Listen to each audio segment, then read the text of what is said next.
இந்த அரசாங்கம் மாகாண சபை தேர்தலை நடத்துறதுக்கு பயப்படுகிறது.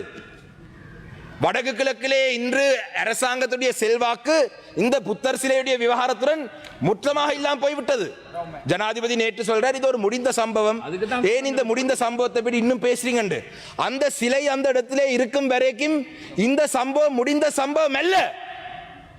உங்களை பொறுத்தளவிலே உங்களுடைய அரசாங்கத்திய நிகழ்ச்சி நிரல் அந்த இடத்திலே ஒரு சிலையை வைப்பது, அந்த சிலையை வைத்தபடியினாலே இன்று உங்களுக்கு அந்த விடயம் முடிந்த விடயமா இருந்தாலும் கூட எங்களை பொறுத்தளவிலே அந்த சிலை அந்த இடத்திலே இருக்கும் வரைக்கும் வடக்கு கிழக்கிலே தமிழ் பேசும் மக்களுக்கு இந்த அரசாங்கத்துடைய இனவாதமான செயல்பாடை ஞாபகம் ஊட்டும் ஒரு விடயமாகவே அந்த சிலை அமையும்.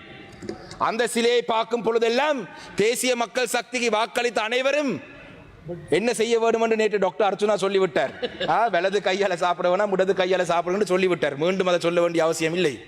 அந்த வகையிலே கௌரவ சபைக்கு தலைமை தாங்கும் உறுப்பினர்களே, இன்று இந்த மாகாண சபை அமைச்சு திட்டத்திலே முடித்துக் கொள்கிறேன்.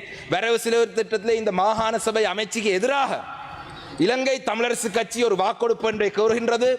இதுக்கு நீங்கள் இந்த வாக்கெடுப்புக்கு நீங்கள் எங்களுக்கு ஒத்துழைப்பு வழங்குவீர்கள் என்று நான் எதிர்பார்க்கின்றேன். அதே போலதான் இரண்டு விடயங்களை நாங்கள் கோருகின்றோம். இது ஒன்று மாகாண சபை தேர்தலுக்கு எதிரானது, இன்னொன்று கல்முனை வடக்கு பிரதேச செயலகம் சம்பந்தமாக. அதிலே ஸ்ரீலங்கா முஸ்லிம் காங்கிரசுக்கும் எங்களுக்கும் மாறுபட்ட கருத்தில் இருக்கலாம். நாங்கள் இரண்டு விடயங்களுக்கு வாக்கெடுப்பை கோருகிறோம். இரண்டாவது விடயம், ஒரு வருடமாக கல்முனை வடக்கு பிரதேச செயலகத்தை வைத்து தமிழ் முஸ்லிம் மக்களுக்கு இடையிலே குழப்பங்களை தொடர்ந்து ஏற்படுத்துவது. அரசாங்கம் ஆட்சியிலே இருக்கிறார்கள், குழு நியமிக்கிறோம் என்று சொன்னார்கள், குழு ஒன்றை நியமித்து ஆராய்வோம் என்று சொன்னார்கள், குழு ஆராயும் என்று சொன்னது. ஆனால் ஒரு வருடம் கடந்த இன்று குழுவும் இல்லை, எதுவும் இல்லை. கல்முனையிலே இருக்கும் தமிழ் பேசும் மக்கள் இன்று ஆலையாளுக்கு இடையிலே முரண்பாடோடு வாழ்ந்து கொண்டிருக்கிறார்கள்.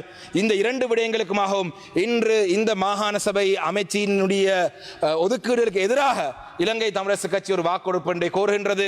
நீங்கள் மாகாண சபை தேர்தலை இன்று நடத்தினாலும் நீங்கள் வடக்கு கிழக்கிலே தோல்வி அடைவீங்கள், ஒரு 6 மாதத்திலே நடத்தினாலும் நீங்கள் தோல்வி அடைவீங்கள், ஒரு வருடத்திலே நடத்தினாலும் தோல்வி அடைவீங்கள்.